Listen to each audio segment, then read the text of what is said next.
We just finished up a PCR and now we're going to be doing a zymo cleanup on it. It is about a 6 kb fragment.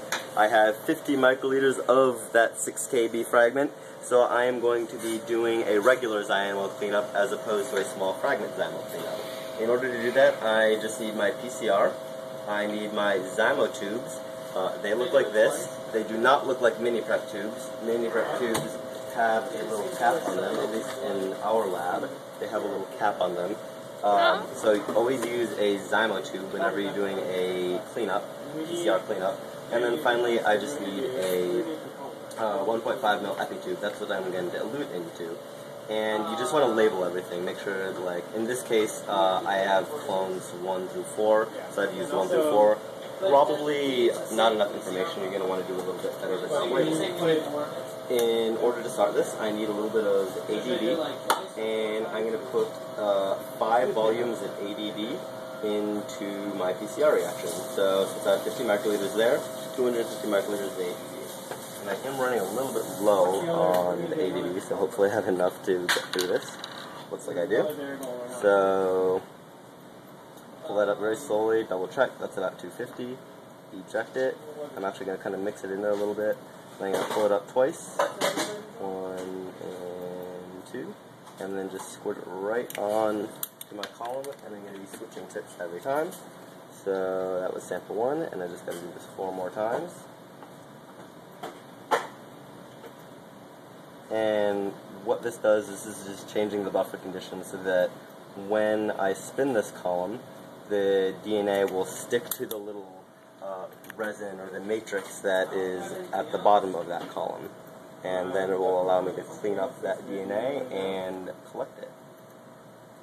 And the first thing you always want to do, which we've already done, is run a gel on your PCR product to make sure that it looks like the right length.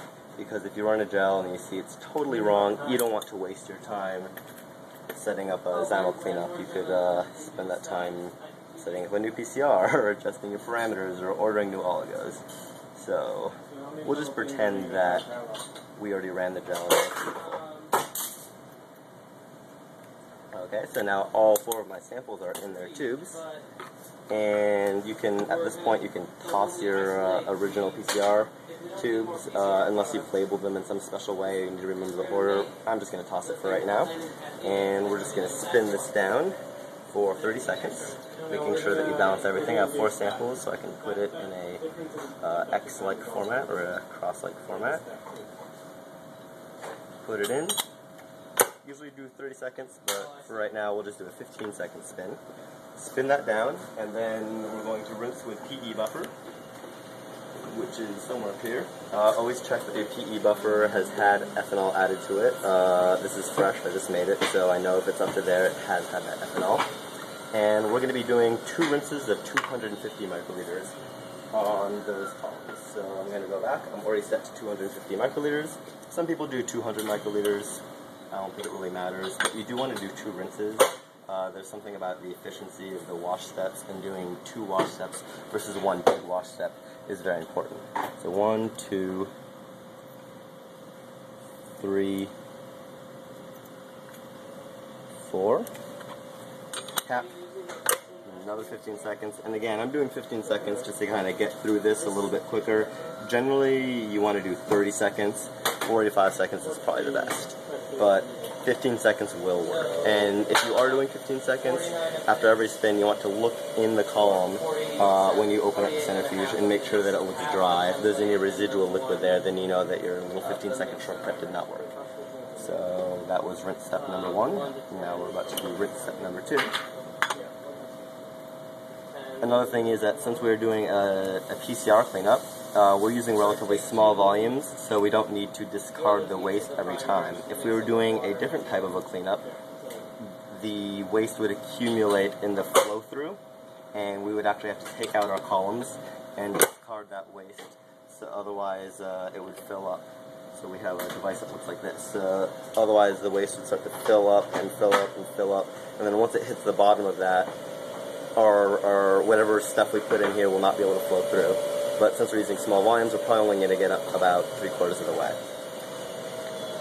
And you'll see what that looks like shortly after this spin. So I'm going to get rid of my PE, we're done with the rinses. Now all we've got to do is empty our column. So you can see it got up about 3/4 of the way, and that's all our waste. So I'm just going to discard that fluid, put it right back in, discard,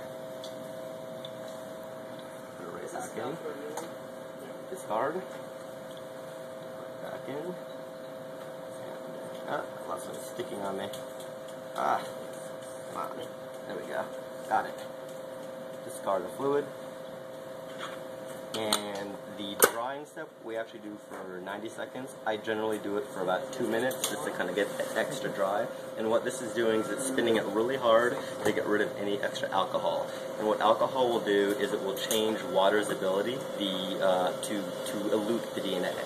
So the next step after this is elution. We're going to pour water over that matrix. The DNA is going to come out. But if we put ethanol in there, then the water can't take up the DNA as well. It changes the solubility of water for DNA. While that is spinning, I'm just going to show you that we have our tubes here.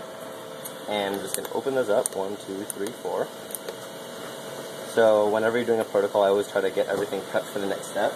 And I'm going to be eluting in 50 microliters. I always elute in the same volume that I started with. So we have a 50 microliter PCR reaction. We're going to elute in 50 microliters water.